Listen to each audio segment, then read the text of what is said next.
À l'entrée de cette usine du centre de l'Italie, les employés présentent un à un leur Green Pass pour pouvoir entrer dans le bâtiment. Cet équivalent transalpin du pass sanitaire est désormais obligatoire pour tous les travailleurs italiens qui s'exposent à des amendes et des interdictions d'exercer leur profession s'ils ne s'y soustraient pas. Une formalité pour la plupart des actifs du pays. Plus de 85% des Italiens âgés de plus de 12 ans ont reçu au moins une dose de vaccin et les 2 tiers de la population se disent favorables à cette nouvelle restriction sanitaire. Le Green Pass sur le lieu de travail nous permet de lutter contre la pandémie de manière concrète et décisive pour la sécurité de tous nos collègues et de tous les travailleurs de l'entreprise. Je pense que c'est une bonne idée et une idée à poursuivre. Cela nous permettra de voir la lumière au bout du tunnel.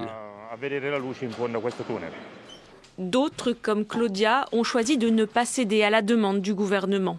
Cette employée de banque a décidé de ne pas se faire vacciner.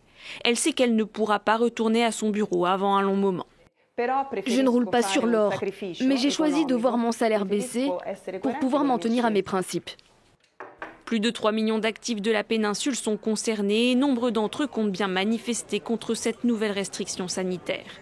Les dockers de Trieste ont menacé de bloquer l'activité de cet important port du nord-est du pays et plusieurs rassemblements sont prévus dans toute l'Italie pour la fin de la semaine. Le gouvernement craint de nouveaux affrontements violents, comme ceux qui ont éclaté à Rome le week-end dernier.